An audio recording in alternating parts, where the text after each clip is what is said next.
Después de vender mi empresa de tequila por 500 millones de pesos, organiqué con acento agudo una fiesta de jubilación en mi hacienda de Guadalajara. Justo antes del brindis, vi a mi nuera, Valentina, echar algo en mi copa de tequila.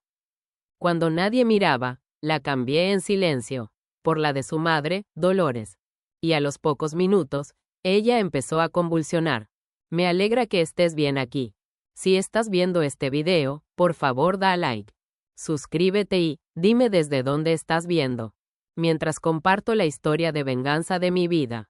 Quiero saber hasta dónde ha llegado. La copa de tequila se resbaló de la mano de mi nuera en el mismo instante en que cayó al suelo. La madre de Valentina, Dolores, se retorcía en el piso de mármol de mi cocina, con espuma acumulándose en la comisura de sus labios. Y lo único que pensé fue, bueno, eso no se suponía que le pasara a ella. Si estás viendo esto, suscríbete y dime desde dónde lo haces. Antes de contarte cómo llegué a este momento, quiero dejar algo en claro. He vivido 70 años y no sobreviví en el mundo despiadado de los negocios por ser ingenua. Cuando alguien intenta envenenarte, en tu propia fiesta de retiro, lo notas.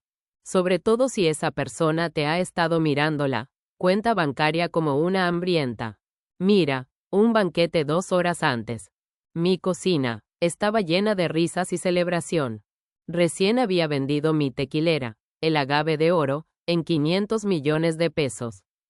Nada mal para un negocio que levanté desde cero tras la muerte de mi esposo hace 20 años. Roberto, mi hijo, había insistido en organizar la fiesta.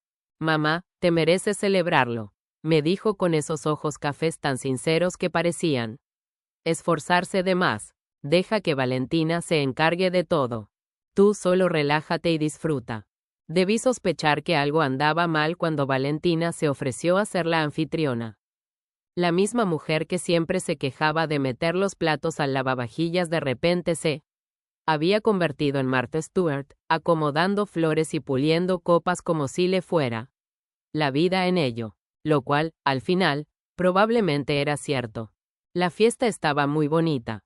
Eso sí, unas 50 personas de mi vida profesional, algunos vecinos de Polanco y familia. Valentina hasta había contratado a un mariachi. Nada es demasiado bueno para ti, Margarita, me dijo emocionada, apretando mi brazo con esas uñas perfectamente arregladas que costaban más que la despensa semanal de cualquiera. Yo conversaba con mi ex socio de negocios cuando lo vi, Valentina parada junto a la mesa de tequilas, mirando alrededor con nerviosismo antes de sacar un frasquito de su bolsa. Sentí que la sangre se me helaba al verla vaciar el contenido en una copa específica, la que tenía una pequeña muesca en el borde que yo siempre usaba en las fiestas. Ahora, una persona sensata quizá hubiera gritado, llamado a la policía o la habría enfrentado en ese momento. Pero he aprendido que a veces la mejor forma de atrapar a una víbora es dejarla creer que acorraló a un ratón. Así que sonreí, asentí a lo que mi socio decía sobre las tendencias del mercado del tequila y seguí observando. Valentina tomó mi copa marcada y comenzó a caminar hacia mí con el rostro disfrazado de preocupación filial. Margarita, te ves cansada, dijo ofreciéndome la copa.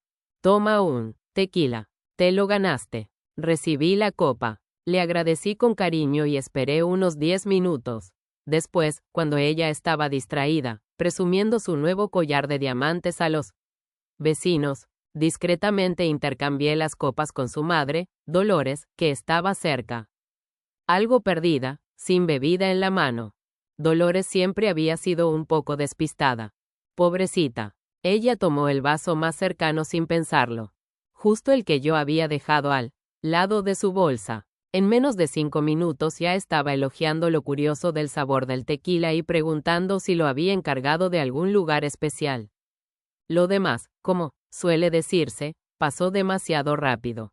Me arrodillé junto a Dolores mientras Valentina gritaba que alguien llamara al 911.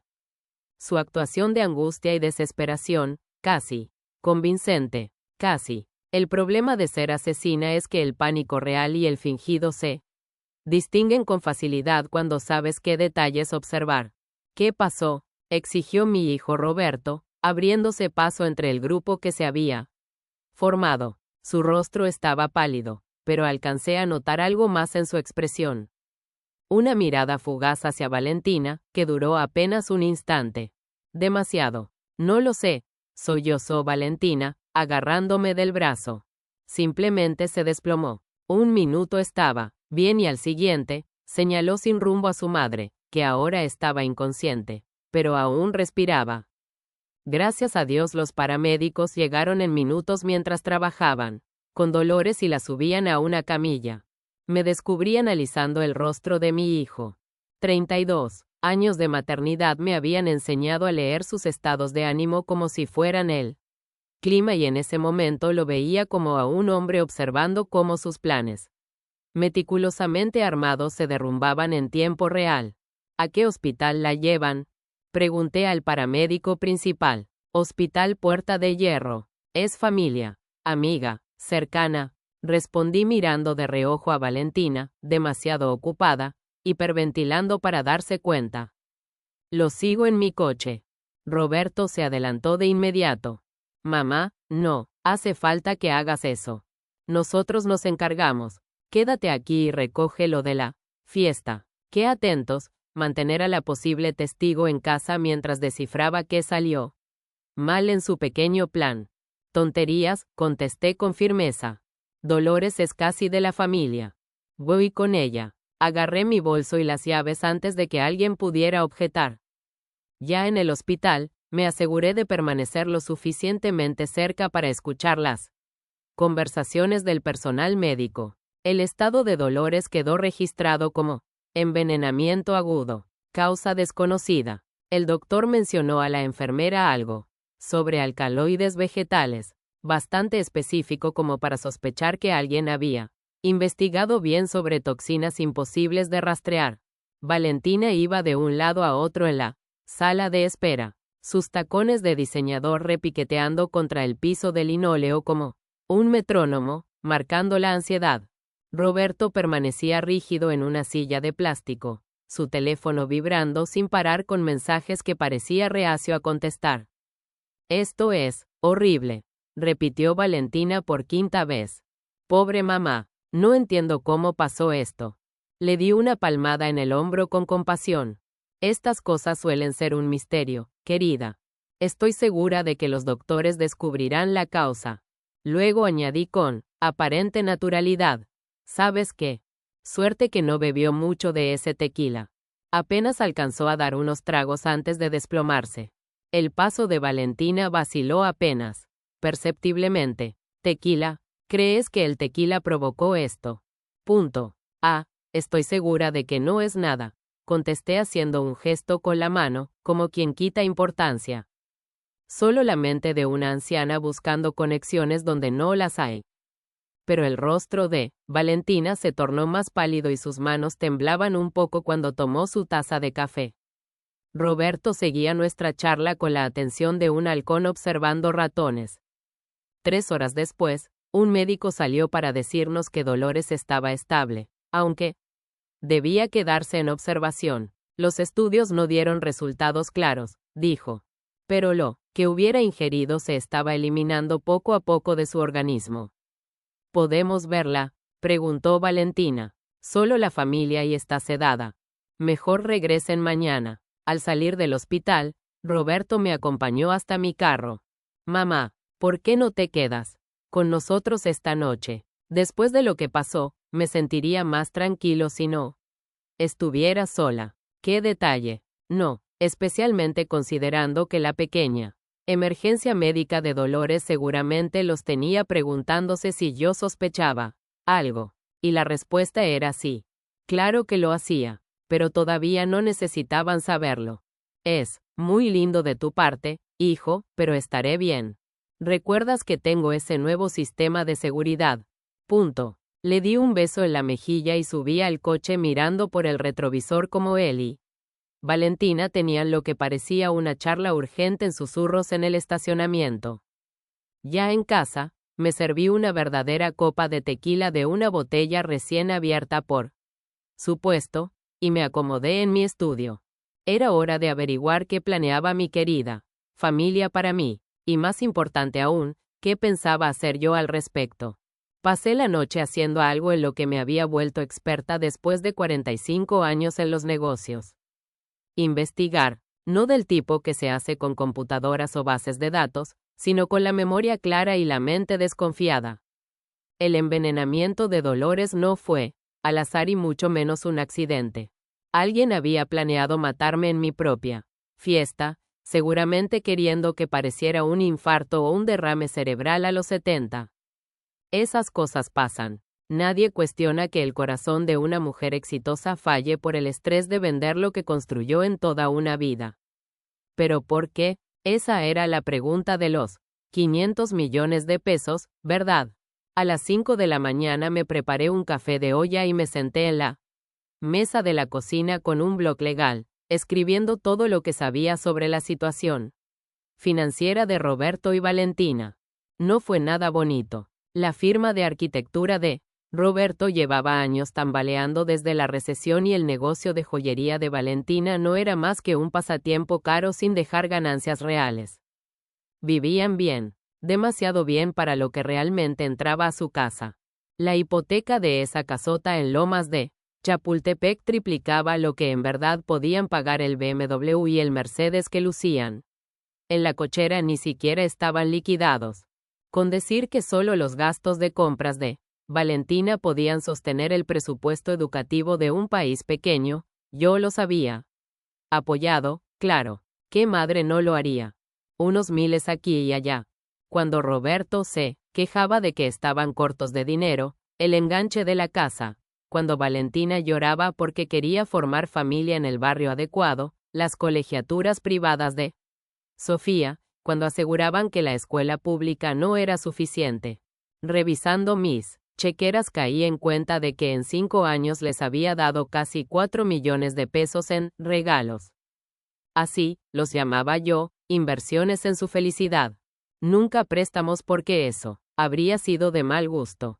Pero ahora empezaba a pensar si ellos lo veían distinto, menos como generosidad de madre y más como adelantos de una herencia que no podían esperar a cobrar. El teléfono sonó a las 7:30 de la mañana. Era Valentina llamando para saber de mí. Margarita, no pude dormir en toda la noche pensando en ti, dijo con voz cargada de preocupación. Después de lo que pasó con mamá, me angustia que quizá la comida o las bebidas tuvieran algo malo. No te sentiste mal, ¿verdad? Punto. Qué atenta, verificando si su veneno había llegado a destino. Para nada, querida. Me siento bien. ¿Supiste algo de Dolores? Punto. Los doctores dicen que hoy ya podría irse a casa. Creen que quizá comió algo que no le cayó bien antes de la fiesta. Tú sabes cómo es con sus medicinas. Seguro tomó algo con el estómago vacío. Dolores López podía hacer muchas cosas, pero descuidada con sus medicamentos no era una de ellas. Organizaba sus pastillas como si fuera una operación militar con frascos etiquetados y recordatorios en el celular. ¡Qué alivio!, respondí. Me preocupaba que hubiera sido algo en la fiesta. Eso habría estado terrible. Ay, no, para nada, contestó Valentina de inmediato. Los doctores fueron clarísimos. No era intoxicación, solo fue una de esas cosas. Curioso lo rápido que quería cortar cualquier indagación sobre lo ocurrido en mi casa. Casi como si temiera que alguien analizara el tequila que había quedado. Al colgar, caminé hacia la cocina y me quedé mirando la botella que Valentina había abierto en la fiesta. Todavía estaba 3/4 llena, descansando, inocente en mi mostrador. Pensé qué pasaría si la mandara a analizar a un laboratorio. No es que necesitara pruebas para mí. Yo sabía lo que había visto, pero quizá las evidencias sirvieran después. El timbre sonó a las 9 en punto. Roberto estaba en mi puerta con una caja de pan dulce de mi panadería favorita, luciendo como el hijo preocupado. Pensé que te gustaría desayunar algo, dijo dándome un beso en la mejilla. Seguro casi no comiste ayer. Después de todo lo que pasó. Lo dejé entrar y preparé café recién hecho mientras él Acomodaba las piezas en un plato. Lo miré moverse por mi cocina, abrir alacenas que conocía desde niño, tomar el azúcar sin preguntar dónde estaba. Sentí una tristeza rara. Ese seguía siendo mi muchachito, el que me traía flores amarillas del campo y pegaba con orgullo sus dibujos de primaria en el refri. ¿En qué momento ese niño se volvió él? Hombre que se quedó callado mientras su esposa intentaba matar a su madre. ¿Cómo te sientes, mamá?, preguntó, sentándose frente a mí en la mesa. Ya me conoces. Se necesita más que un sustito para sacudir estos huesos viejos. Sonrió, pero sus ojos no lo acompañaron. Eso era lo que temía. Qué comentario tan extraño. Bebí un sorbo de café y esperé. La cosa es, siguió desmoronando una concha. Valentina y yo hemos estado platicando sobre tu situación. Mi situación. Tienes 70 años, mamá. Vives sola en esta casona. Todo ese dinero de la venta, hizo un gesto vago. Parece demasiado para que lo maneje una sola persona. Ahí estaba la introducción a lo que viniera después. Te agradezco la preocupación, hijo, dije manteniendo el tono ligero, pero hasta ahora las he arreglado bastante bien. Roberto se inclinó hacia adelante con el gesto serio. ¿De veras? Piensa en lo de ayer con Dolores. ¿Y si hubiera sido tú? ¿Y si te caías y nadie te encontraba en horas? Punto. La desfachatez era increíble. Usaba su fallido intento de asesinato como argumento de por qué necesitaba su protección. Roberto, Dolores se desmayó en una fiesta con 50 testigos y llegaron los paramédicos en minutos. Difícilmente eso es una advertencia sobre vivir sola. No es lo que quise decir. Pasó las manos por el cabello. Ese gesto que recordaba de su adolescencia cuando iba a pedirme algo que sabía que rechazaría. Mira, Valentina y yo hemos estado investigando. Hay comunidades muy bonitas para adultos mayores activos, lugares donde tendrías gente alrededor, actividades, médicos disponibles. Ah, el discurso del asilo. Qué conveniente que ya hubieran estado investigando opciones para mí. Qué considerados, dije. Y supongo que ya tienen algo en mente. En realidad, sí. Sacó su celular y me mostró una página. Brillante. Residencial Los Pinos. Está a solo 20 minutos de nuestra casa. Así que, podríamos visitarte todo el tiempo. Tienen campo de golf, spa, actividades culturales. Más bien parece un resort que un asilo. Me quedé mirando las fotos de adultos mayores, sonrientes, jugando bridge y haciendo aeróbics en el agua. Todos lucían tan tranquilos y satisfechos, probablemente porque estaban bien medicados.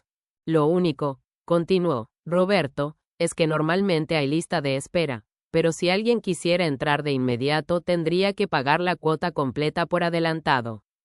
Es fuerte. Unos 8 millones de pesos, pero cubre todo. Vivienda, comida, atención médica de por vida. Sa Shipman. Eso haría un buen agujero en mis ahorros líquidos. No, y una vez que estuviera bien, guardada en el residencial Los Pinos, ¿quién tendría el poder legal sobre los 492 millones restantes? ¿Quién decidiría sobre mis cuidados y mi dinero? Suena encantador, dije. Pero, ¿sabes? Estoy bastante feliz aquí. Esta casa guarda muchos recuerdos de tu papá. Mamá, papá se fue hace 20 años. ¿No crees que ya es momento de empezar una nueva etapa? Punto. La ternura en su voz me hizo doler el corazón. Si no hubiera visto lo que vi anoche, quizá habría considerado su propuesta. Mi hijo, preocupado por su madre que envejece queriendo asegurarse de que estuviera protegida y atendida, habría sido conmovedor. En vez de eso, resultaba aterrador. Lo pensaré, dije al final. Es una decisión grande. El alivio de Roberto fue evidente. Claro, tómate todo el tiempo que necesites. Tal vez podríamos ir la próxima semana a conocer el lugar. Solo para mirar, tal vez. Me levanté y empecé a recoger los platos del desayuno. Sabes, debería llamar a Dolores hoy, asegurarme de que esté mejor. En realidad, mamá, Valentina me pidió decirte que probablemente Dolores necesita descansar unos días. El doctor dijo que las Visitas podrían ser demasiado estimulantes mientras se recupera.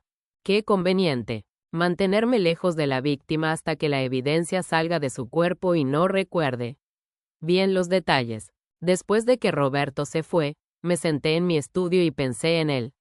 Momento en que mi vida se había vuelto tan complicada. La verdad es que siempre lo fue. El mundo de los negocios es una selva, y yo me había convertido en una leona para sobrevivir, pero nunca imaginé que tendría que usar mis garras en mi propia casa. Mi historia no comienza con un intento de asesinato, sino con una botella de tequila. En 1985, mi esposo, Ricardo, y yo compramos una pequeña destilería en Tequila, Jalisco. Él era un soñador, un hombre que veía poesía en el agave azul. Yo era la pragmática, la que sabía de números y de ventas. Juntos, creamos el agave de oro. Durante años, trabajamos codo a codo. Ricardo perfeccionaba el sabor, y yo me encargaba de que el mundo lo conociera. Viajé por todo México, de Monterrey a Cancún, convenciendo a restaurantes y bares de que nuestro tequila era el mejor. Y lo era. Cuando Ricardo murió de un infarto repentino, me quedé sola con una empresa en crecimiento y un hijo de 12 años. Muchos pensaron que vendería, que una mujer no podría manejar un negocio tan grande en un mundo de hombres. Se equivocaron. Me arremangué y me puse a trabajar el doble. Aprendí a negociar con los gimadores, a supervisar la producción, a lidiar con los sindicatos. Convertí el agave de oro en un imperio. Y en el proceso, me perdí muchos de los momentos importantes en la vida de Roberto. Mientras yo estaba en reuniones, él estaba en partidos de fútbol. Mientras yo cerraba tratos, él tenía su primer desamor. Siempre intenté compensarlo con regalos, con viajes, con dinero. Quizás ese fue mi primer error. Le enseñé que el amor se podía comprar. Roberto conoció a Valentina en la universidad. Ella era hermosa, ambiciosa y venía de una familia de clase media que siempre había aspirado a más. Desde el principio, no me gustó. Había algo en su mirada, una avidez que no podía ocultar. Pero Roberto estaba enamorado, y yo no quise ser la madre posesiva que se interpone en la felicidad de su hijo. Así que la acepté. Les compré una casa en Las Lomas, pagué su boda de ensueño. En el castillo de Chapultepec, financié el negocio de joyería de Valentina. Hice todo lo que una buena madre haría, o eso creía. Ahora, sentada en mi estudio, rodeada de los trofeos y reconocimientos que había ganado a lo largo de los años, me daba cuenta de que había estado ciega. No por amor, sino por culpa. La culpa de no haber estado allí para mi hijo, la culpa de haber priorizado mi chamba sobre mi familia. Y ellos lo sabían. Lo habían usado en mi contra durante años, manipulándome con sonrisas y halagos. Mientras vaciaban mis cuentas bancarias. El intento de envenenamiento no fue el principio, fue el final, el punto de no retorno. Y ahora, tenía que decidir qué hacer al respecto. No podía simplemente llamar a la policía. Era la palabra de una anciana contra la de su amado hijo y su encantadora esposa. Necesitaba pruebas, pruebas irrefutables, y sabía exactamente dónde empezar a buscarlas. Al día siguiente, llamé a mi abogado en Monterrey, Alejandro Gómez. Alejandro era más que mi abogado, era mi compadre, el padrino de Roberto. Había estado a mi lado desde la muerte de Ricardo, y confiaba en él ciegamente. Alejandro, necesito que vengas a la Ciudad de México. Es urgente. No le di más detalles por teléfono. No quería arriesgarme a que alguien escuchara. 2 días después, Alejandro estaba sentado en mi sala, con él ceño fruncido mientras yo le contaba la historia. ¿Estás segura, Margarita?, preguntó, su voz llena de incredulidad. Roberto no haría algo así. Yo también lo creía, Alejandro. Pero lo vi. Vi a Valentina poner algo en mi copa. Alejandro se pasó la mano por el cabello. Esto es muy grave. Si es verdad, estamos hablando de intento de homicidio. Lo sé, y necesito que me ayudes a probarlo. ¿Qué tienes en mente? Punto. La botella de tequila. Todavía la tengo. Quiero que la mandes a analizar a un laboratorio de confianza. Y quiero que investigues las finanzas de Roberto y Valentina.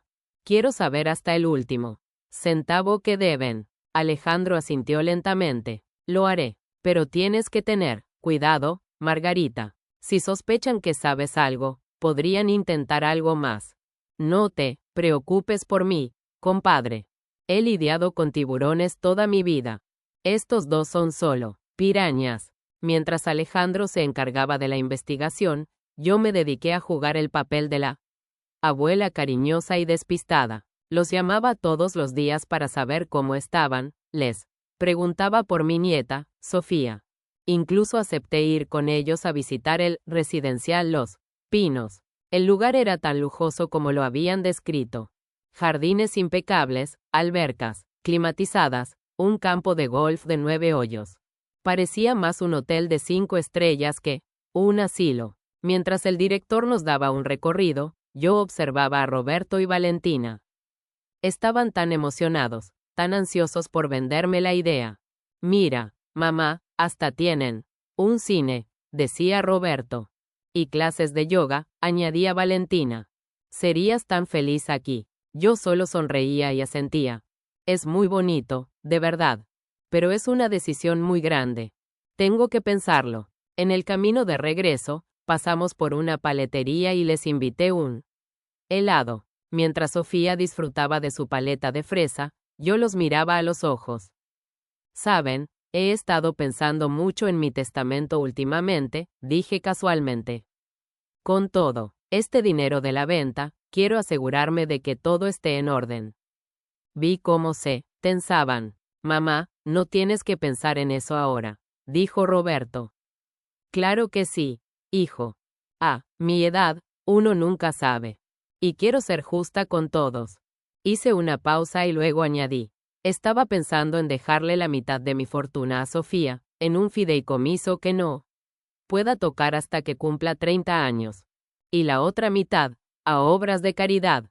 La cara de Valentina se descompuso. Intentó disimularlo con una sonrisa, pero sus ojos la delataron. Eran dos pozos de furia y decepción. Roberto, por otro lado, se puso pálido como el papel. ¿Y yo? Preguntó en un susurro. Tú ya has recibido tu parte, hijo, le dije con una dulzura venenosa. Todos esos años de inversiones en tu felicidad. Creo que es más que suficiente, ¿no crees? Punto. No dijeron nada más en todo el camino a casa. Pero yo sabía que había plantado una semilla. La semilla de la duda, de la desconfianza. Y estaba segura de que no tardaría en germinar. Una semana después, Alejandro me llamó. Tengo los resultados, Margarita. Y no te va a gustar. Me preparé para lo peor. Dime, el laboratorio encontró altas concentraciones de oleandrina en la botella de tequila. Es un alcaloide que se extrae de la adelfa, una planta ornamental muy común en México. Es extremadamente tóxica y difícil de rastrear en una autopsia si no se busca específicamente. Quienquiera que haya hecho esto, sabía lo que hacía. Sentí un escalofrío recorrer mi espalda. Adelfas. Valentina tenía varias en su jardín. ¿Y las finanzas? Pregunté, mi voz apenas un susurro. Peor de lo que imaginabas. Deben hasta el alma. Tienen préstamos con usureros, deudas de tarjetas de crédito por las nubes, y la hipoteca de la casa tiene 3 meses de atraso. Están a punto de perderlo todo. Y lo más interesante, hace 6 meses, contrataron una póliza de seguro de vida a tu nombre por 20 millones de pesos. La beneficiaria es Valentina. La pieza final del rompecabezas encajó en su lugar. No solo querían mi herencia, querían cobrar un seguro. Por eso el veneno. Necesitaban que mi muerte pareciera natural. Gracias, Alejandro. Sabía que podía contar contigo. Ahora, es mi turno de jugar. Colgué el teléfono y me quedé mirando por la ventana de mi estudio en Polanco. La vista de la ciudad, con sus rascacielos y su bullicio incesante, siempre me había dado una sensación de poder, pero en ese momento, me sentía vulnerable.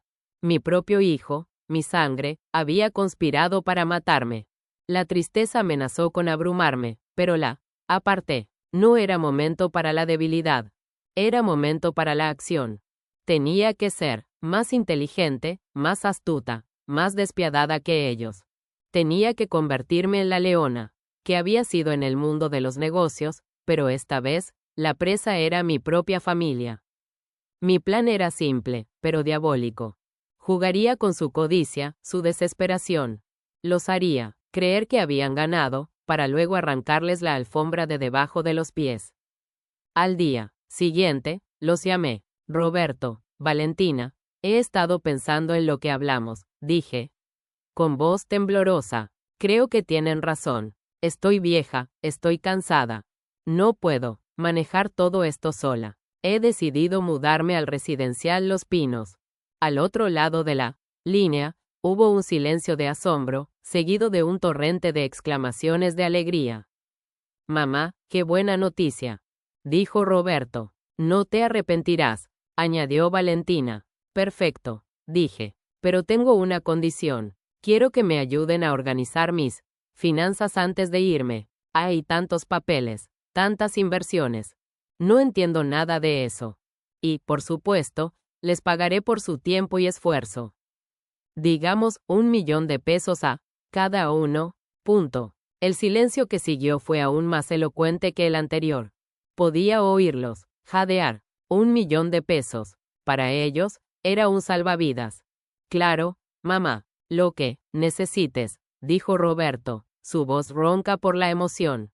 Estamos aquí para ayudarte. Maravilloso. Vengan a mi casa mañana por la mañana.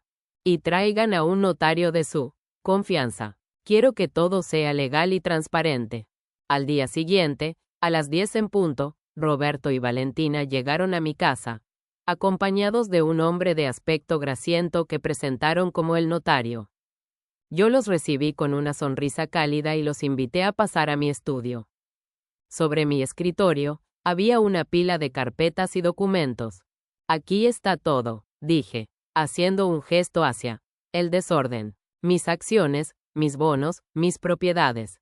Quiero que lo revisen todo y me aconsejen qué hacer. Durante las siguientes horas, se sumergieron en los papeles, sus ojos brillando de codicia. Yo los observaba en silencio, sirviéndoles café y galletas, jugando el papel de la anciana frágil y confundida.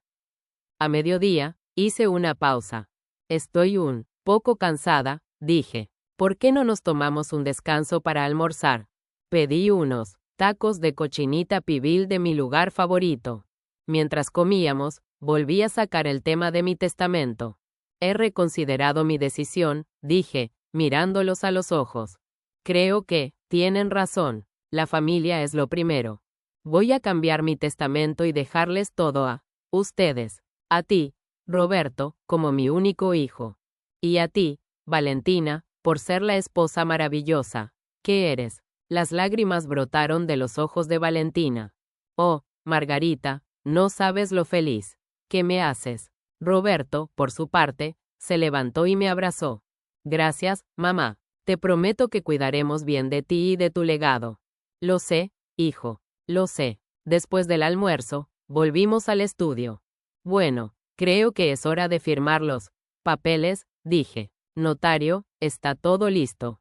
Punto. El notario asintió y sacó un documento de su maletín. Este es un poder notarial amplio, que le otorga al señor Roberto Sánchez y a la señora Valentina Flores el control total sobre los bienes y finanzas de la señora Margarita Sánchez. Perfecto, dije. ¿Dónde firmo? Punto. Tomé la pluma y, con mano temblorosa, firmé el documento. Luego, se lo pasé a Roberto y a Valentina. Ellos firmaron con una sonrisa de triunfo en sus rostros. Felicidades, dijo el notario. Ahora todo está en orden. En ese momento, la puerta de mi estudio se abrió de golpe. Alejandro Gómez entró, seguido de 2 policías uniformados. Roberto Sánchez, Valentina Flores, están arrestados por intento de homicidio y fraude, dijo Alejandro con voz firme. La sonrisa se borró de sus rostros. Se quedaron paralizados, con los ojos desorbitados por el pánico. ¿Qué es esto? Es un error, gritó Valentina. No hay ningún error, dije yo. Mi voz ya no era temblorosa, sino fría y dura como el acero. Creían que podían engañarme, ¿verdad? Creían que era una vieja tonta y senil. Pero se equivocaron. Señalé la pila de documentos sobre mi escritorio. Todo esto es una farsa. Los documentos reales están a salvo con mi abogado. Y en cuanto al poder notarial que acaban de firmar, léanlo con atención. Alejandro les entregó una copia del documento. Mientras lo leían, sus rostros se volvieron cada vez más pálidos. El documento no era un poder notarial, era una confesión detallada de su plan para envenenarme, de sus deudas, de la póliza de seguro de vida.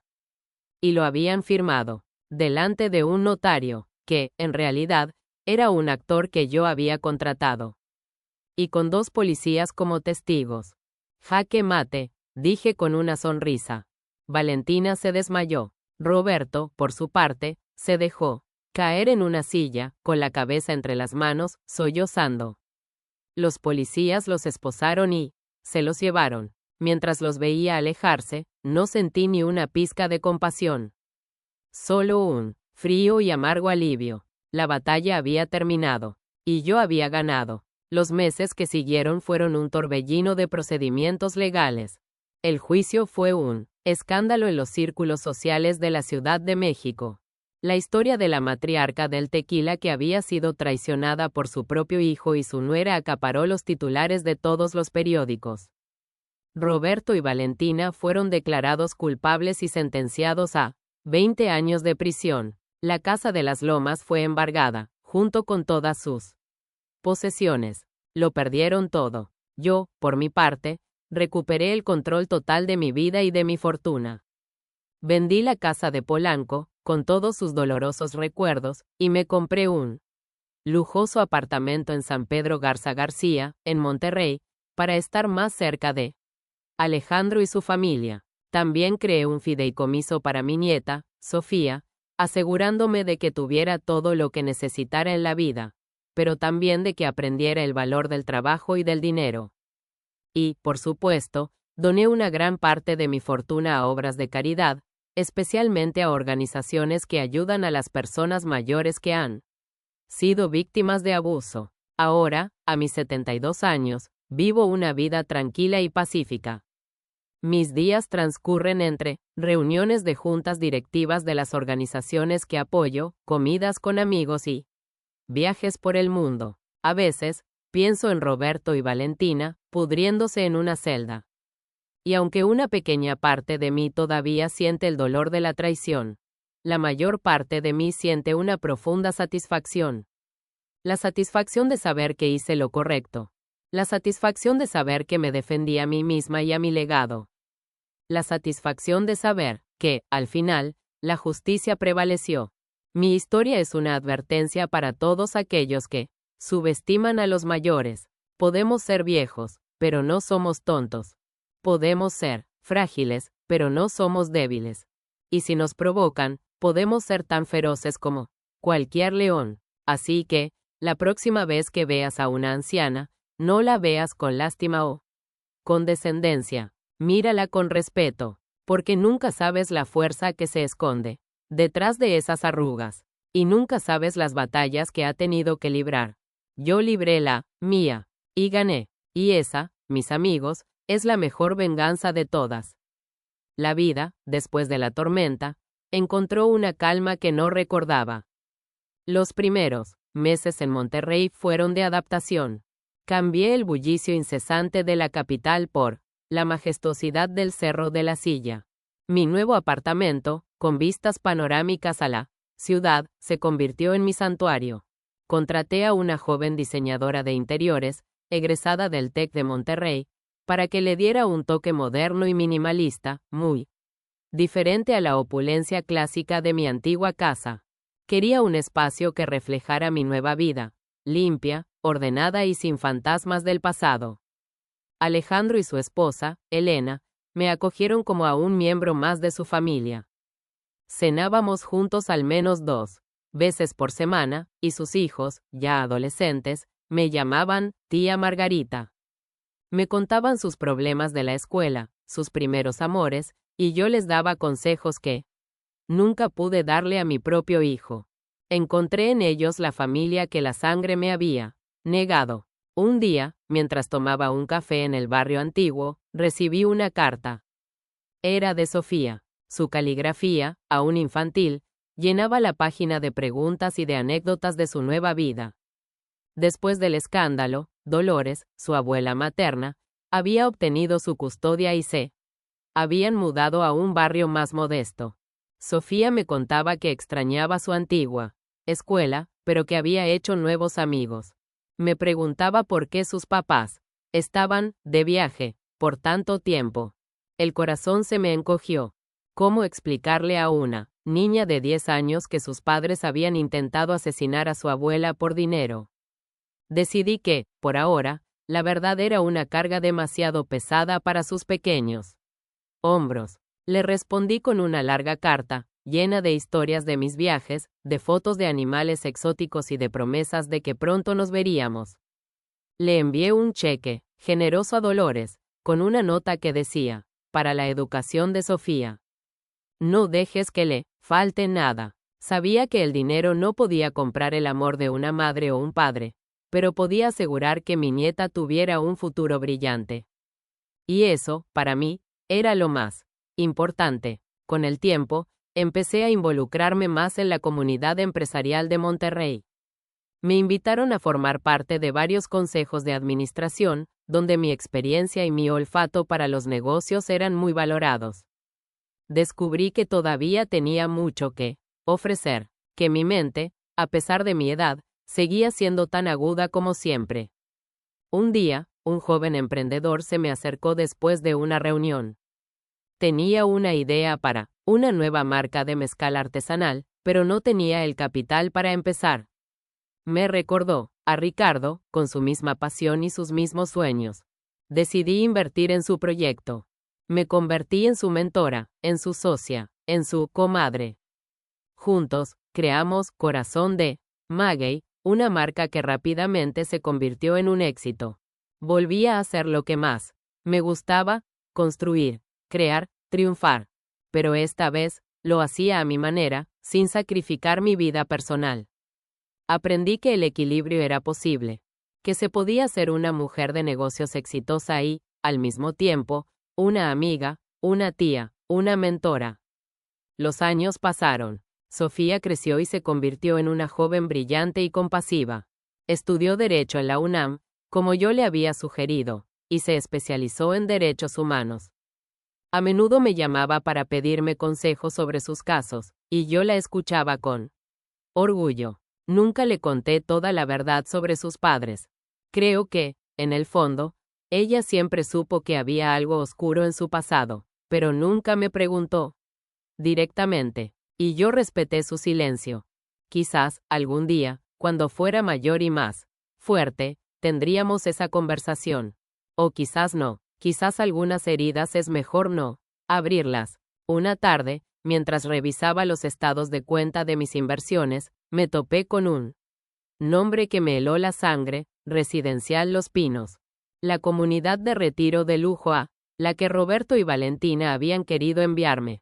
Por curiosidad, entré en su página web. Vi las mismas fotos de ancianos sonrientes, jugando al golf y nadando en la piscina. Pero ahora, había una nueva sección: testimonios. Hice clic y empecé a leer. Eran historias de personas mayores que habían encontrado en ese lugar un hogar, una comunidad, una nueva razón para vivir. Y entonces, lo vi. Un testimonio de una mujer, llamada Carmen. Contaba cómo había llegado allí después de una mala experiencia familiar, y cómo el personal y los residentes la habían ayudado a recuperarse. Hablaba de las clases de pintura, de los conciertos de música clásica, de los amigos que había hecho. Y al final, decía, aquí, he aprendido que nunca es tarde para empezar de nuevo. Que la vida, incluso a los 80 años, puede estar llena de alegría y de sorpresas. Cerré la computadora y me quedé pensando. Carmen, la madre de Adriana en la historia original. En mi adaptación, era Dolores, la madre de Valentina. pero la idea era la misma. Una mujer que, a pesar de todo, había encontrado la felicidad. Sonreí. Quizás, después de todo, Roberto y Valentina me habían hecho un favor. Me habían obligado a despertar de mi letargo, a tomar las riendas de mi vida, a luchar por mi futuro. Me habían recordado que era una sobreviviente, y que, mientras tuviera aliento en mi cuerpo, seguiría luchando, seguiría viviendo, seguiría triunfando. Porque esa es la verdadera esencia de la vida. No evitar las caídas, sino levantarse cada vez más fuerte. Y yo, Margarita Sánchez, era la mujer más fuerte que conocía. Y así, con esa certeza en mi corazón, me serví una copa de corazón de maguey, brindé por mi pasado, por mi presente y por mi futuro, y me senté a contemplar el atardecer sobre las montañas de Monterrey, sintiéndome, por primera vez en mucho tiempo, completamente en paz. El sol de Monterrey, un gigante dorado que se derramaba sobre el cañón de la Huasteca, se había convertido en mi compañero diario. Cada mañana, me sentaba en el balcón con mi café de olla, endulzado con piloncillo, y observaba la ciudad despertar. Era un ritual, que me anclaba al presente, que me recordaba que cada día era un lienzo en blanco. Habían pasado 5 años desde el juicio. 5 años en los que había reconstruido mi vida, pieza por pieza, sobre las ruinas de la traición. Mi empresa de mezcal, Corazón de Maguey, florecía. Lo que había comenzado como una inversión por capricho, un homenaje a mi difunto esposo Ricardo, se había transformado en una marca reconocida a nivel nacional. Nuestro mezcal se servía en los restaurantes más exclusivos de la Ciudad de México, se exportaba a Estados Unidos y Europa, y había ganado varios premios internacionales. El joven emprendedor, ahora un hombre de negocios seguro de sí mismo, seguía siendo mi socio y mi amigo. Juntos, habíamos demostrado que la pasión y la honestidad podían ser tan rentables como la ambición desmedida. Pero mi mayor orgullo no eran los números en los estados financieros, sino el impacto que estábamos teniendo en las comunidades oaxaqueñas, donde producíamos nuestro mezcal. Habíamos implementado programas de comercio justo, construido escuelas y clínicas, y ofrecido salarios dignos a los gimadores. Estábamos creando un negocio con alma, un negocio que devolvía a la tierra lo que nos daba, y eso, para mí, valía más que cualquier fortuna. Mi relación con Sofía se había fortalecido con los años. Nos veíamos al menos una vez al mes, ya fuera que ella viniera a Monterrey o yo viajara a la Ciudad de México. La llevaba a los mejores restaurantes, a conciertos, a museos. Quería mostrarle el mundo, abrirle los ojos a todas las posibilidades que la vida le ofrecía. Pero también nos gustaba hacer cosas sencillas, como pasear por el parque de Coyoacán, comer esquites en un puesto callejero o simplemente sentarnos a platicar durante horas en la sala de su casa. Hablábamos de todo, de sus estudios, de sus amigos, de sus sueños. Se había convertido en una joven abogada brillante, apasionada por la defensa de los derechos de los indígenas.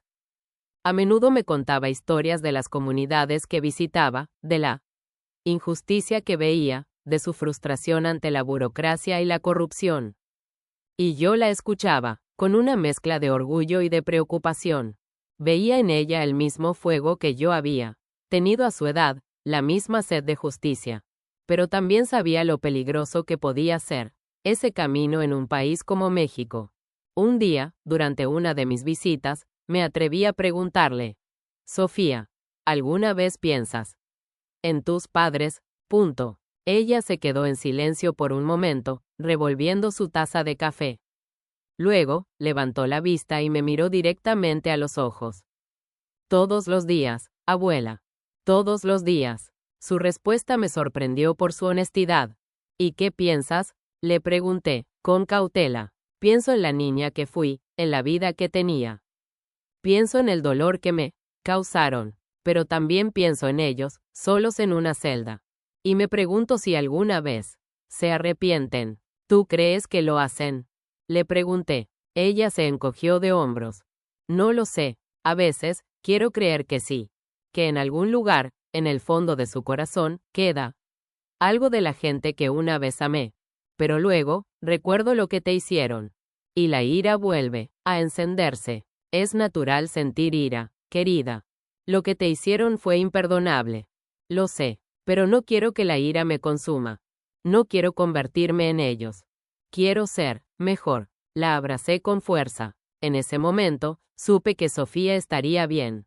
Había heredado mi fuerza, pero no mi cinismo. Tenía un corazón noble y compasivo, un corazón que no se había dejado endurecer por el dolor. Y eso era un regalo. Un regalo que sus padres nunca podrían quitarle. Un par de años después, recibí una llamada inesperada. Era el director de la prisión, donde estaban recluidos Roberto y Valentina. Me informó que Valentina había muerto. Un cáncer de páncreas fulminante se la había llevado en cuestión de meses. La noticia me dejó fría. No sentí ni alegría ni tristeza. Solo un vacío. La mujer que había intentado matarme, la mujer que había destruido a mi familia, ya no existía.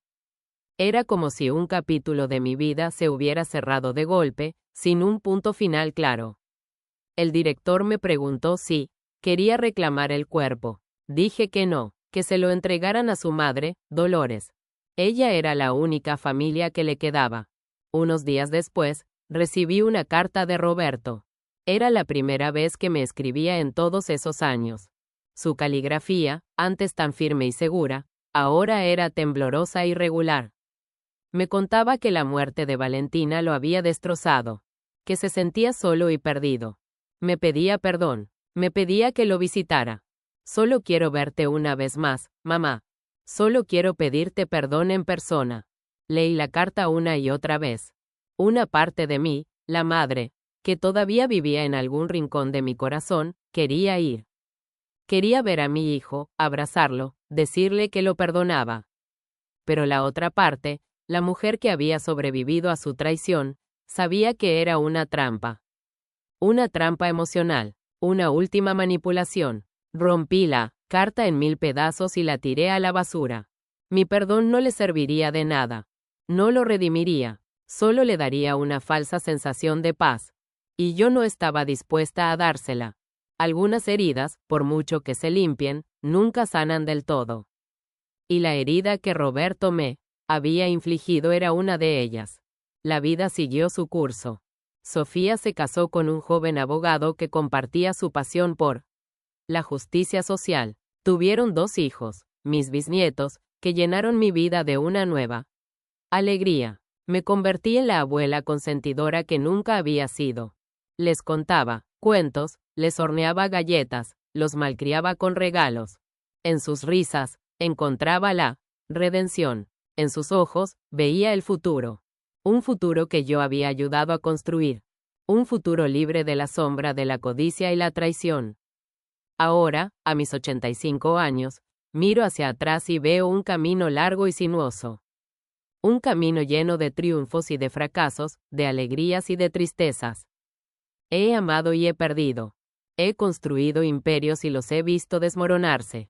He sido traicionada por mi propia sangre y he encontrado una nueva familia en los lugares más inesperados. He aprendido que el dinero puede ser una bendición o una maldición, dependiendo de quién lo posea. He aprendido que la verdadera riqueza no se mide en pesos, sino en amor, en lealtad, en paz interior. Y he aprendido que la fuerza de una mujer no reside en su juventud o en su belleza, sino en su resiliencia, en su capacidad para levantarse una y otra vez, sin importar cuántas veces la vida la derribe. Mi historia, la que les he contado, no es solo una historia de venganza. Es una historia de supervivencia. Es una historia sobre cómo encontrar la luz en la oscuridad, cómo convertir el dolor en fuerza, cómo reescribir tu propio destino. Es una historia que espero que inspire a otras mujeres, a otras madres, a otras abuelas, a no rendirse nunca. A luchar por lo que es suyo. A alzar la voz contra la injusticia, incluso cuando proviene de aquellos a quienes más aman. Porque nuestra voz es nuestra arma más poderosa. Y nuestro silencio es su mayor victoria. Desde mi balcón en Monterrey, contemplo el atardecer.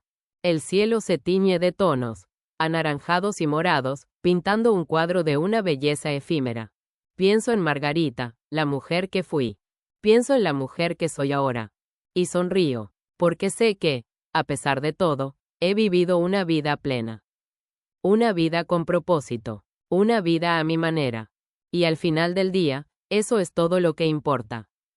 El resto, como diría mi compadre Alejandro, es solo ruido. Y yo, a mi edad, he aprendido a apagar el ruido y a escuchar solo la música de mi propio corazón. Una música que suena a tequila, a mezcal, a mariachi. Una música que suena a México. Una música que suena a Victoria. Y con esa música en mis oídos, levanto mi copa y brindo. Por la vida, por el amor, y por todas las mujeres fuertes que se atreven a desafiar al mundo y a ganar. Salud. El eco de mi propia historia resonaba a menudo en las vidas de las mujeres que conocía a través de mis obras de caridad, en los refugios para mujeres maltratadas, en los centros comunitarios para personas de la tercera edad, veía fragmentos de mi propia lucha. Mujeres que habían sido despojadas de su dignidad, de sus ahorros, de su voz. Mujeres que, como yo, habían sido subestimadas y dadas por sentadas. Me convertí en una defensora apasionada de sus causas. No solo donaba dinero, sino también mi tiempo y mi experiencia. Daba charlas sobre empoderamiento financiero, organizaba talleres sobre cómo identificar el abuso emocional y económico, y presionaba a los políticos locales para que crearan leyes más estrictas para proteger a los ancianos. Una de esas tardes, conocí a una mujer llamada Esperanza. Tenía 80 años y había sido despojada de su casa por su propio nieto, quien la había convencido de firmar unos papeles que no entendía. Su historia era tan parecida a la mía que sentí una conexión instantánea con ella. La tomé bajo mi protección. Contraté a los mejores abogados para que llevaran su caso y, después de una larga batalla legal, logramos recuperar su propiedad. Esperanza, con lágrimas en los ojos, me dijo: Margarita, usted me ha devuelto la vida. Y yo le respondí: no, Esperanza. Usted nunca la perdió, solo olvidó dónde la había guardado. Ver la sonrisa en su rostro, la chispa de esperanza en sus ojos, fue más gratificante que cualquier negocio que hubiera cerrado, que cualquier premio que hubiera ganado. En ese momento, comprendí que mi verdadero legado no sería el agave de oro, ni corazón de maguey. Mi verdadero legado serían las vidas que había tocado, las mujeres a las que había ayudado a encontrar su propia fuerza. Mi relación con Alejandro, mi compadre, también se profundizó. Ya no era solo mi abogado, era mi confidente, mi consejero, mi mejor amigo. Pasábamos horas platicando, en la terraza de mi apartamento, con una copa de mezcal en la mano, mientras el sol se ponía detrás del cerro de la silla. Hablábamos de negocios, de política, de la vida. Él me contaba sus preocupaciones sobre sus hijos adolescentes, y yo le contaba mis temores sobre el futuro de Sofía.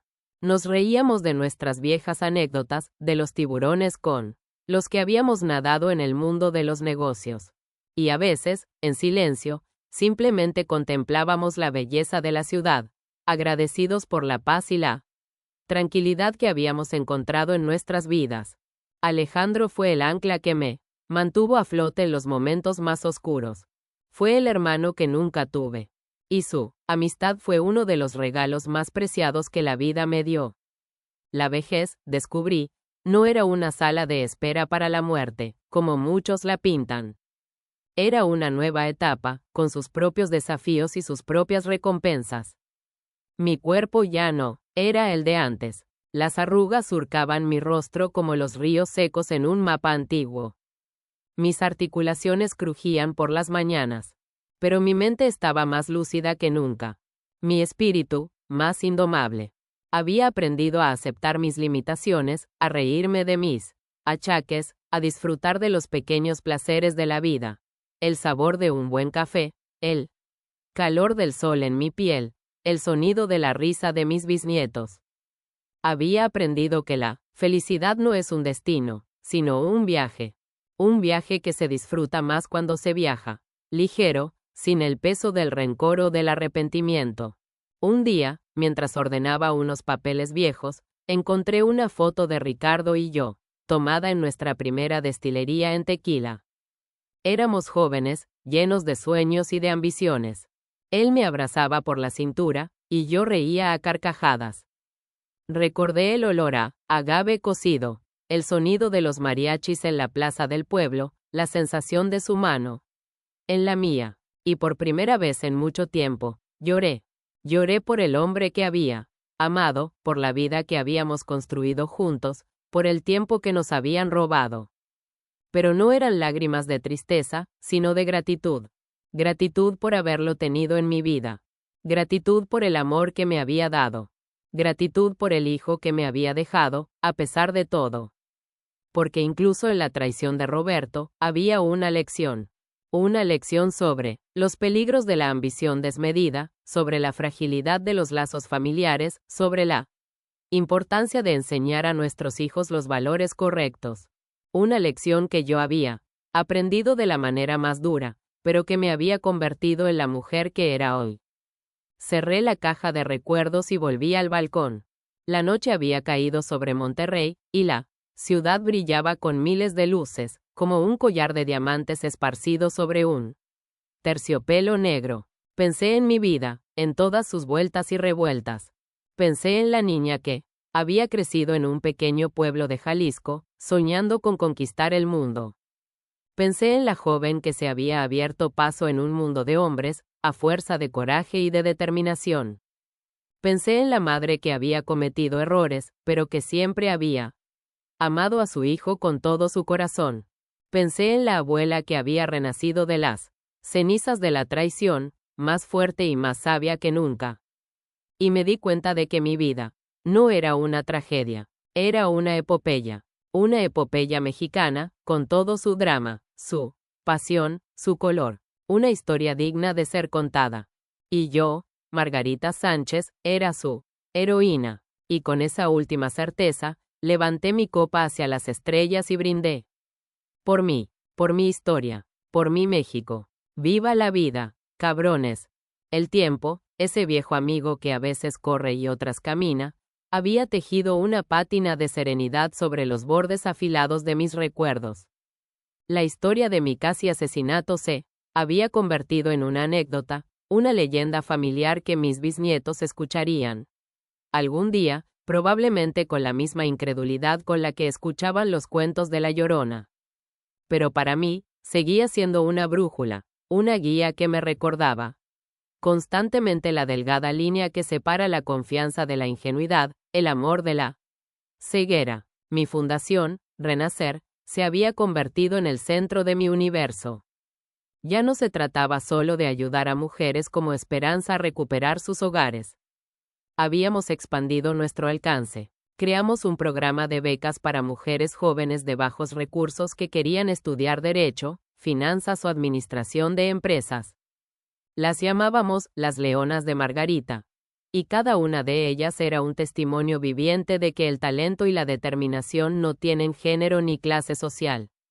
En nuestras reuniones anuales, me sentaba en primera fila y las escuchaba presentar sus proyectos, sus tesis, sus planes de negocio. Veía en sus ojos el mismo fuego que había ardido en los míos, pero sin la sombra de la amargura que a mí me había costado tanto superar. Ellas eran mi verdadera venganza contra un mundo que a menudo intenta silenciar a las mujeres. No una venganza destructiva, sino una venganza constructiva. Una venganza que construía puentes, que abría puertas, que creaba un futuro más justo. También establecimos una red de apoyo psicológico para personas mayores que habían sufrido abuso familiar. Los psicólogos y terapeutas que trabajaban con nosotros me explicaron el concepto de la herida primaria, la traición que viene de aquellos que se supone que deben amarte y protegerte. Comprendí que mi dolor no era único. Era un dolor compartido por miles de ancianos en todo el país, que sufrían en silencio, atrapados en una red de dependencia emocional y financiera. Hablar de ello, sacarlo a la luz, se convirtió en mi nueva misión. Participé en foros, di entrevistas, incluso financié un documental que contaba las historias de varias víctimas. Quería que la sociedad entendiera que el abuso a los mayores no es un asunto de familia, sino un crimen. Un crimen que deja cicatrices invisibles, pero profundas. En cuanto a Roberto, nunca volví a saber de él directamente. Años después de la muerte de Valentina, me enteré por Alejandro que había sido puesto en libertad condicional por buena conducta. La noticia me produjo una extraña sensación de indiferencia. El hombre que había salido de la cárcel ya no era mi hijo. Era un extraño, un fantasma de un pasado que yo había enterrado. Alejandro me dijo que se había mudado a una ciudad del sur, que trabajaba en un empleo de bajo perfil y que vivía una vida solitaria y anónima. Nunca intentó contactarme de nuevo, y yo nunca sentí la necesidad de buscarlo. El perdón, había aprendido, no es un interruptor que se enciende o se apaga. Es un proceso largo y complejo, y en mi caso, el perdón no significaba reconciliación. Significaba liberarme del peso de su traición. Significaba aceptar que no podía cambiar el pasado, pero que sí podía elegir cómo vivir mi presente. Y yo había elegido vivir en paz. Una tarde, mientras Sofía y yo preparábamos una carne asada en el jardín de mi casa en San Pedro, ella me hizo una pregunta que me desarmó. Abuela, si pudieras volver atrás, ¿cambiarías algo? Punto. La miré, mientras ella colocaba hábilmente los cortes de aguja norteña en la parrilla. Se había convertido en una mujer impresionante. Fuerte, inteligente, independiente. Pero en sus ojos, todavía veía a la niña que había perdido a sus padres de la manera más cruel. ¿Qué cambiaría? Repetí, pensativa. Quizás habría pasado más tiempo contigo y con tu padre cuando eran niños. Quizás habría cerrado la oficina un poco más temprano. Quizás habría aprendido a separar el negocio de la familia. Hice una pausa, mientras el olor a carne asada y a carbón llenaba el aire. Pero si hubiera hecho todo eso, quizás no habría construido el imperio que construí. Quizás no habría tenido los recursos para darte la educación que tienes. Quizás no habría podido crear la fundación. La vida es una cadena de decisiones, Sofía. Y cada decisión tiene sus consecuencias. No me arrepiento de las decisiones que tomé. Me hicieron quien soy, pero sí lamento el precio que otros tuvieron que pagar por ellas. Sofía se acercó y me tomó la mano. Tú no tienes la culpa de las decisiones que tomaron. Mis padres, abuela. Ellos eligieron su camino. Y tú elegiste el tuyo. Y gracias a tu camino, yo estoy aquí. Fuerte, feliz. Y muy orgullosa de ser tu nieta. Sus palabras fueron un bálsamo para mi alma. Un bálsamo que había esperado durante años sin siquiera saberlo. La abracé, y en ese abrazo, sentí que el círculo finalmente se cerraba. La herida, aunque todavía visible, ya no dolía. Mi vida, ahora, es un mosaico de momentos preciosos.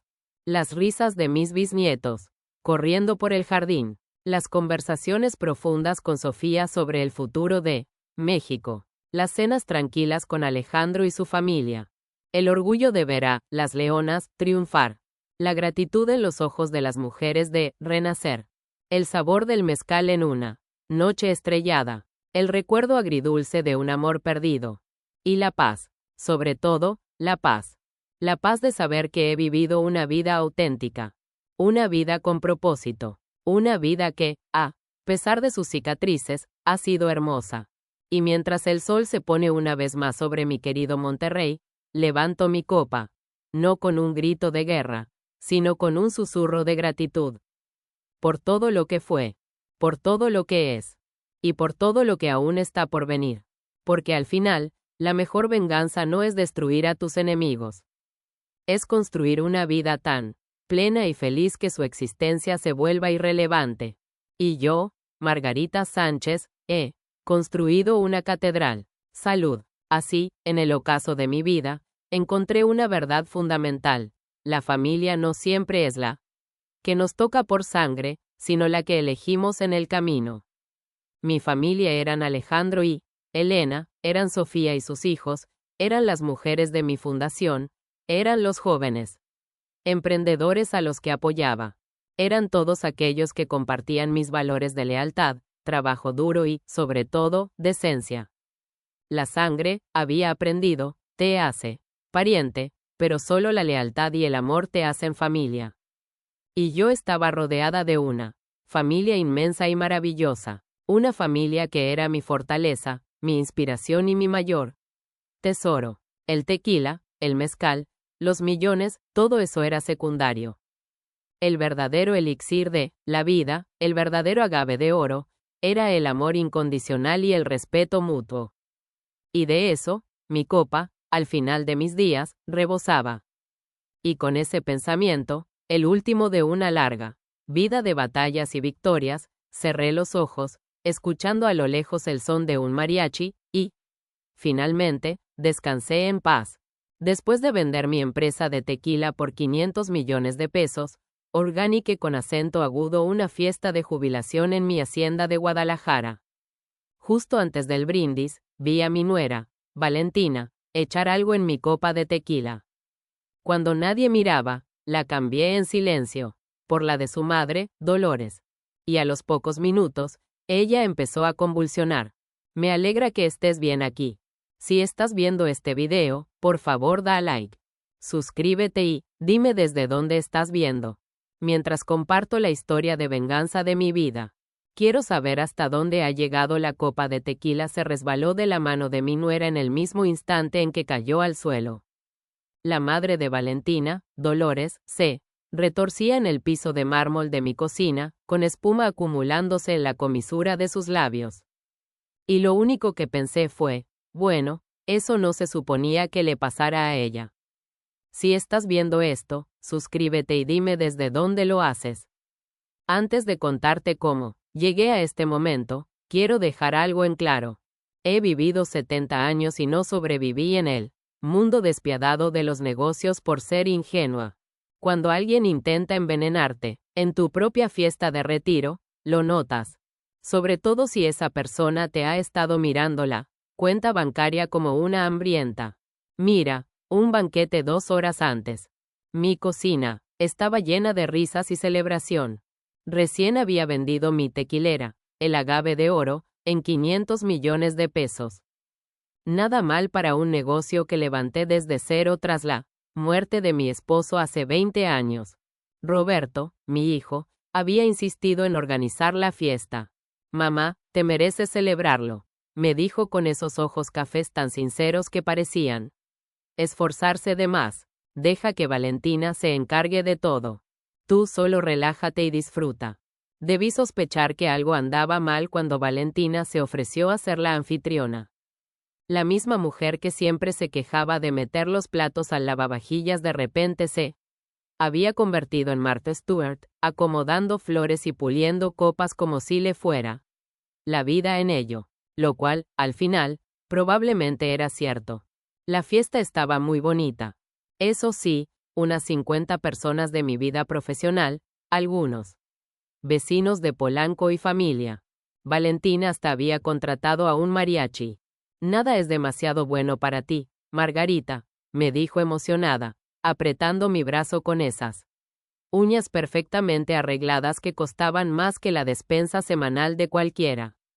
Yo conversaba con mi ex socio de negocios cuando lo vi, Valentina parada junto a la mesa de tequilas, mirando alrededor con nerviosismo antes de sacar un frasquito de su bolsa. Sentí que la sangre se me helaba al verla vaciar el contenido en una copa específica, la que tenía una pequeña muesca en el borde que yo siempre usaba en las fiestas. Ahora, una persona sensata quizá hubiera gritado, llamado a la policía o la habría enfrentado en ese momento. Pero he aprendido que a veces la mejor forma de atrapar a una víbora es dejarla creer que acorraló a un ratón. Así que sonreí, asentí a lo que mi socio decía sobre las tendencias del mercado del tequila y seguí observando. Valentina tomó mi copa marcada y comenzó a caminar hacia mí con el rostro disfrazado de preocupación filial. Margarita, te ves cansada, dijo ofreciéndome la copa. Toma un tequila, te lo ganaste. Recibí la copa. Le agradecí con cariño y esperé unos 10 minutos. Después, cuando ella estaba distraída, presumiendo su nuevo collar de diamantes a los vecinos, discretamente intercambié las copas con su madre, Dolores, que estaba cerca. Algo perdida, sin bebida en la mano. Dolores siempre había sido un poco despistada. Pobrecita. Ella tomó el vaso más cercano sin pensarlo. Justo el que yo había dejado al lado de su bolsa. En menos de 5 minutos ya estaba elogiando lo curioso del sabor del tequila y preguntando si lo había encargado de algún lugar especial. Lo demás, como suele decirse, pasó demasiado rápido.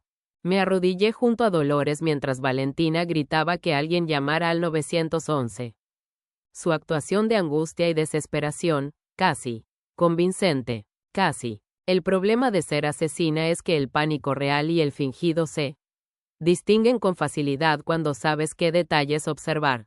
¿Qué pasó?, exigió mi hijo Roberto, abriéndose paso entre el grupo que se había formado. Su rostro estaba pálido, pero alcancé a notar algo más en su expresión. Una mirada fugaz hacia Valentina, que duró apenas un instante. Demasiado. No lo sé, sollozó Valentina, agarrándome del brazo. Simplemente se desplomó. Un minuto estaba bien y al siguiente, señaló sin rumbo a su madre, que ahora estaba inconsciente, pero aún respiraba. Gracias a Dios los paramédicos llegaron en minutos mientras trabajaban con Dolores y la subían a una camilla. Me descubrí analizando el rostro de mi hijo. 32 años de maternidad me habían enseñado a leer sus estados de ánimo como si fueran el clima y en ese momento lo veía como a un hombre observando cómo sus planes, meticulosamente armados, se derrumbaban en tiempo real. ¿A qué hospital la llevan?, pregunté al paramédico principal. Hospital Puerta de Hierro. Es familia, amiga, cercana, respondí mirando de reojo a Valentina, demasiado ocupada, hiperventilando para darse cuenta. Lo sigo en mi coche. Roberto se adelantó de inmediato. Mamá, no, hace falta que hagas eso. Nosotros nos encargamos. Quédate aquí y recoge lo de la fiesta. Qué atentos, mantener a la posible testigo en casa mientras descifraba qué salió mal en su pequeño plan. Tonterías, contesté con firmeza. Dolores es casi de la familia. Voy con ella. Agarré mi bolso y las llaves antes de que alguien pudiera objetar. Ya en el hospital, me aseguré de permanecer lo suficientemente cerca para escuchar las conversaciones del personal médico. El estado de Dolores quedó registrado como envenenamiento agudo, causa desconocida. El doctor mencionó a la enfermera algo sobre alcaloides vegetales, bastante específico como para sospechar que alguien había investigado bien sobre toxinas imposibles de rastrear. Valentina iba de un lado a otro en la sala de espera, sus tacones de diseñador repiqueteando contra el piso de linóleo como un metrónomo, marcando la ansiedad. Roberto permanecía rígido en una silla de plástico, su teléfono vibrando sin parar con mensajes que parecía reacio a contestar. Esto es horrible, repitió Valentina por 5ª vez. Pobre mamá, no entiendo cómo pasó esto. Le di una palmada en el hombro con compasión. Estas cosas suelen ser un misterio, querida. Estoy segura de que los doctores descubrirán la causa. Luego añadí con aparente naturalidad. ¿Sabes qué? Suerte que no bebió mucho de ese tequila. Apenas alcanzó a dar unos tragos antes de desplomarse. El paso de Valentina vaciló apenas perceptiblemente. Tequila, ¿crees que el tequila provocó esto? Punto. Ah, estoy segura de que no es nada, contesté haciendo un gesto con la mano, como quien quita importancia. Solo la mente de una anciana buscando conexiones donde no las hay. Pero el rostro de Valentina se tornó más pálido y sus manos temblaban un poco cuando tomó su taza de café. Roberto seguía nuestra charla con la atención de un halcón observando ratones. 3 horas después, un médico salió para decirnos que Dolores estaba estable, aunque debía quedarse en observación. Los estudios no dieron resultados claros, dijo, pero lo que hubiera ingerido se estaba eliminando poco a poco de su organismo. ¿Podemos verla?, preguntó Valentina. Solo la familia y está sedada. Mejor regresen mañana. Al salir del hospital, Roberto me acompañó hasta mi carro. Mamá, ¿por qué no te quedas con nosotros esta noche? Después de lo que pasó, me sentiría más tranquilo si no estuviera sola. ¿Qué detalle? No, especialmente considerando que la pequeña emergencia médica de Dolores seguramente los tenía preguntándose si yo sospechaba algo. Y la respuesta era sí. Claro que lo hacía, pero todavía no necesitaban saberlo. Es muy lindo de tu parte, hijo, pero estaré bien. ¿Recuerdas que tengo ese nuevo sistema de seguridad? Punto. Le di un beso en la mejilla y subí al coche mirando por el retrovisor como él y Valentina tenían lo que parecía una charla urgente en susurros en el estacionamiento. Ya en casa, me serví una verdadera copa de tequila de una botella recién abierta por supuesto, y me acomodé en mi estudio. Era hora de averiguar qué planeaba mi querida familia para mí, y más importante aún, qué pensaba hacer yo al respecto. Pasé la noche haciendo algo en lo que me había vuelto experta después de 45 años en los negocios. Investigar, no del tipo que se hace con computadoras o bases de datos, sino con la memoria clara y la mente desconfiada. El envenenamiento de Dolores no fue al azar y mucho menos un accidente. Alguien había planeado matarme en mi propia fiesta, seguramente queriendo que pareciera un infarto o un derrame cerebral a los 70. Esas cosas pasan. Nadie cuestiona que el corazón de una mujer exitosa falle por el estrés de vender lo que construyó en toda una vida. ¿Pero por qué? Esa era la pregunta de los 500 millones de pesos, ¿verdad? A las 5 de la mañana me preparé un café de olla y me senté en la mesa de la cocina con un bloc legal, escribiendo todo lo que sabía sobre la situación financiera de Roberto y Valentina. No fue nada bonito. La firma de arquitectura de Roberto llevaba años tambaleando desde la recesión y el negocio de joyería de Valentina no era más que un pasatiempo caro sin dejar ganancias reales. Vivían bien, demasiado bien para lo que realmente entraba a su casa. La hipoteca de esa casota en Lomas de Chapultepec triplicaba lo que en verdad podían pagar el BMW y el Mercedes que lucían. En la cochera ni siquiera estaban liquidados. Con decir que solo los gastos de compras de Valentina podían sostener el presupuesto educativo de un país pequeño, yo lo sabía. Apoyado, claro, ¿qué madre no lo haría? Unos miles aquí y allá. Cuando Roberto se quejaba de que estaban cortos de dinero, el enganche de la casa. Cuando Valentina lloraba porque quería formar familia en el barrio adecuado, las colegiaturas privadas de Sofía, cuando aseguraban que la escuela pública no era suficiente. Revisando mis chequeras caí en cuenta de que en 5 años les había dado casi 4 millones de pesos en regalos. Así, los llamaba yo, inversiones en su felicidad. Nunca préstamos porque eso habría sido de mal gusto. Pero ahora empezaba a pensar si ellos lo veían distinto, menos como generosidad de madre y más como adelantos de una herencia que no podían esperar a cobrar.